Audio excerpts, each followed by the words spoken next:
This would be fun. Have you got a replay on that so I can watch it? Oh yeah, absolutely. Oh, good. Yeah, we were hoping this would be all right. Dialogue. Oh, you bet. Okay. Right, yeah, I love Wonderful. that sort of thing. Well, we wanted to. Let me go by here. Oh, you bet. I got a little camcorder and I've wanted to do it, and there's always a problem getting somebody to run the camera. Now, you want me to do the whole monologue? Sure, Yeah. go for What's the it. cat's name? Herman. Herman the cat. Okay, this is Herman the cat's castration on 6/15/89. This Herman is the cat. wonderful. Here's Herman and the veterinarian who will be performing the surgery. Herman, do you have anything to say? Anything at all? No. He licked his Not chops much. and said, let's get this over with. All right. All right, here's Herman the cat on the table. Notice his, come on in, and we have to close the door here, because just in case he decides he doesn't like the needle in the vein. I'm going to get back in this corner. Look it up. We'll be filling the syringe with this mystic powder. And Herman the cat will be in nirvana shortly. So he's going to be totally out, won't he? Oh, you bet. If we were going to video this with the cat wide awake, it would take 10 people to restrain the cat. The way they do this on the farm is they run him down in a boot. A clean boot. Run him into a clean boot. And his little butt sticks out, and when you start cutting, then they try and run further into the boot. I see. Looks perfect then. Okay, Herman. Got a little scar tissue. You've had a few fights. Yeah, he's got a little something under his jaw, doesn't he? Yep, those are old fights. Okay, guy.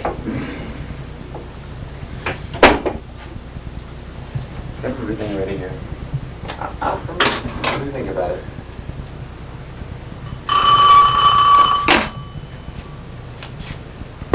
Notice I can answer the phone and do the cat.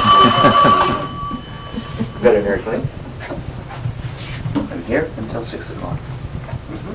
That's good. What did you need, though? I mean, if it's bleeding, we can...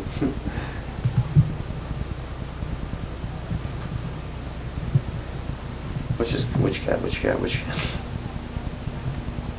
And I treated it as such, and I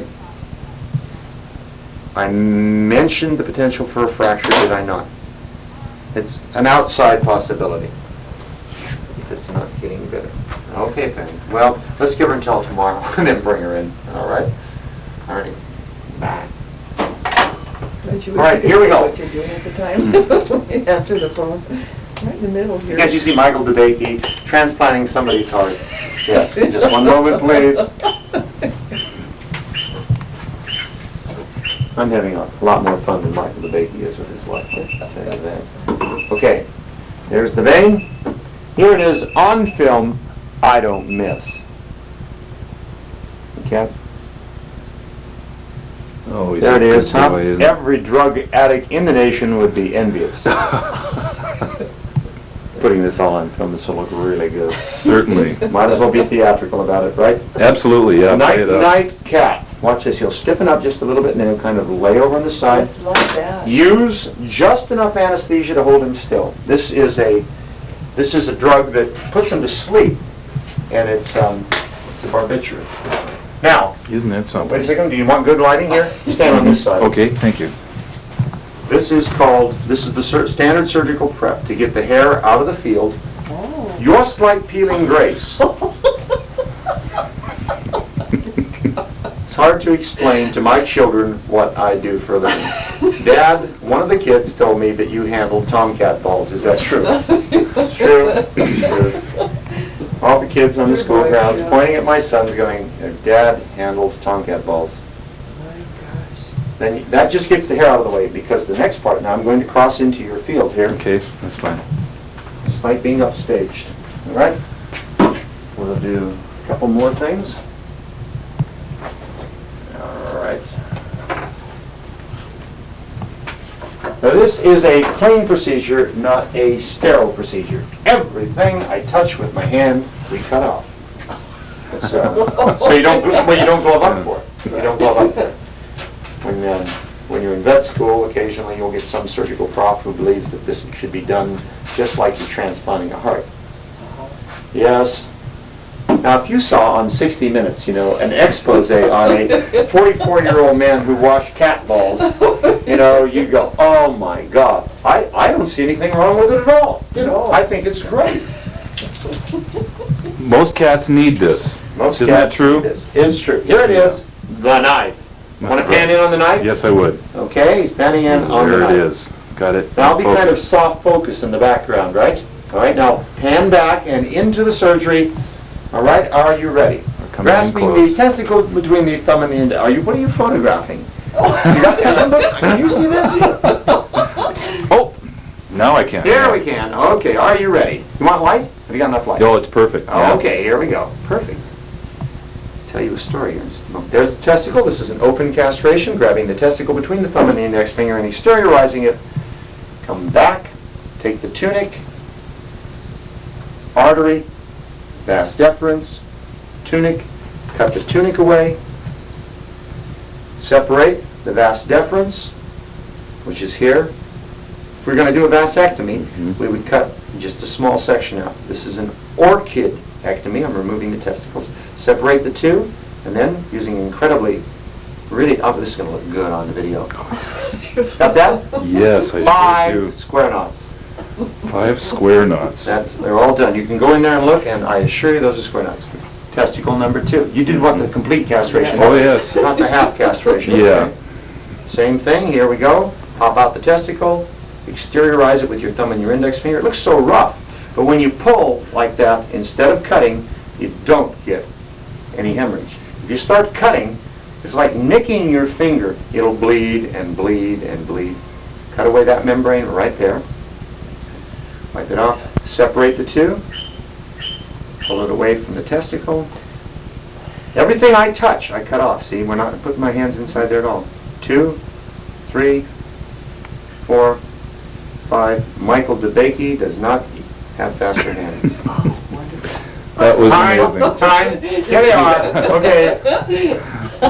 Panning in on the testicles. Okay. And there you have another quality castration here at the Sitka Veterinary Clinic. Wonderful. Sorry, Herman, but it didn't Is happen. that theatrical? That is amazing. If you've seen one castration, you've seen them all. We might as well add a little high drama to it. Knowing you, this is why we wanted the movie. I don't usually do that. I can just see it on 60 Minutes now. And here we, this is what veterinarians do for a living. Notice how totally blasé they are about their work.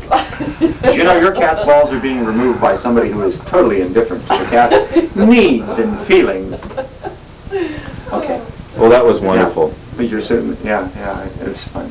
I want to see that. I will blush when I see it, I tell you. It was and I can say this now because I get really introspective about these things. The death of somebody else's pet is too bad, and I always feel empathy.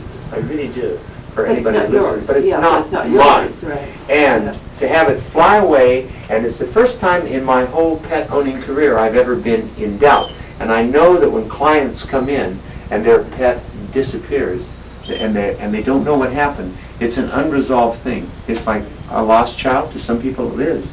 A death is final. It's that what if scenario with all these horrible things that may be happening. And I felt that for the first time in my life. And that was I think, enlightening.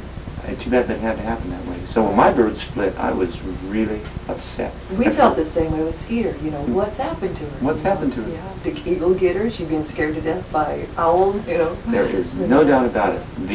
The good bird as a pet is an absolutely unique individual. That ability, even though people tell me these damn things do not know what they're saying, that is horseshit. That is absolutely unadulterated horseshit. They make appropriate verbal responses, and if there are higher cognitive functions there, I really doubt that. But they do make appropriate verbal responses, and that, in the subtle makeup of a human psyche, probably engenders kind of a warmth toward that pet that you don't experience toward other pets, or at least I haven't. I love my dog; it's my first choice, but boy, the parrot was and he talked with me, Yeah. Does a male, or does a female talk? No, you said Yes, they Amazon. do. It's been quite an amazing time here at the vet's shop today. Lila Fay looking at two of these beautiful little Just because she stops parakeet type birds, the Burgesses. You can stop the penicillin, and they almost always start coughing. Are you giving her supplemental codeine? Are you giving her codeine drops? Did you get that at the pharmacy? I did. And You're all out of it? I haven't given it to her last week. I should continue giving it. She doesn't like it. I mean, She doesn't like it. Mouth and she Don't give it to her. mom. Here's Herm. He's moving his leg a little bit. Herm. Herm. Let's see if I can get over here and get a picture of his face. All right, let's see, one more. 4 to 6 weeks is the average incubation, is the average duration of this. And what I'm happens still is asleep the here in the virus- recovery the room. virus lasts 4 to 6 weeks. And the virus damages the lining of It's the really liver. something. And the bacteria that just happen to be down there, that's why I set up housekeeping. The penicillin, got better with the treatment based on experience. Who are you? Penicillin's so cheap, you're going to spend Who more are you? gas driving to this veterinary clinic, you're going to spend on the penicillin. Believe me, if you're going to take the time, and you want to minimize the hassle, because if it's nasty disease, they just cough and it's so bad.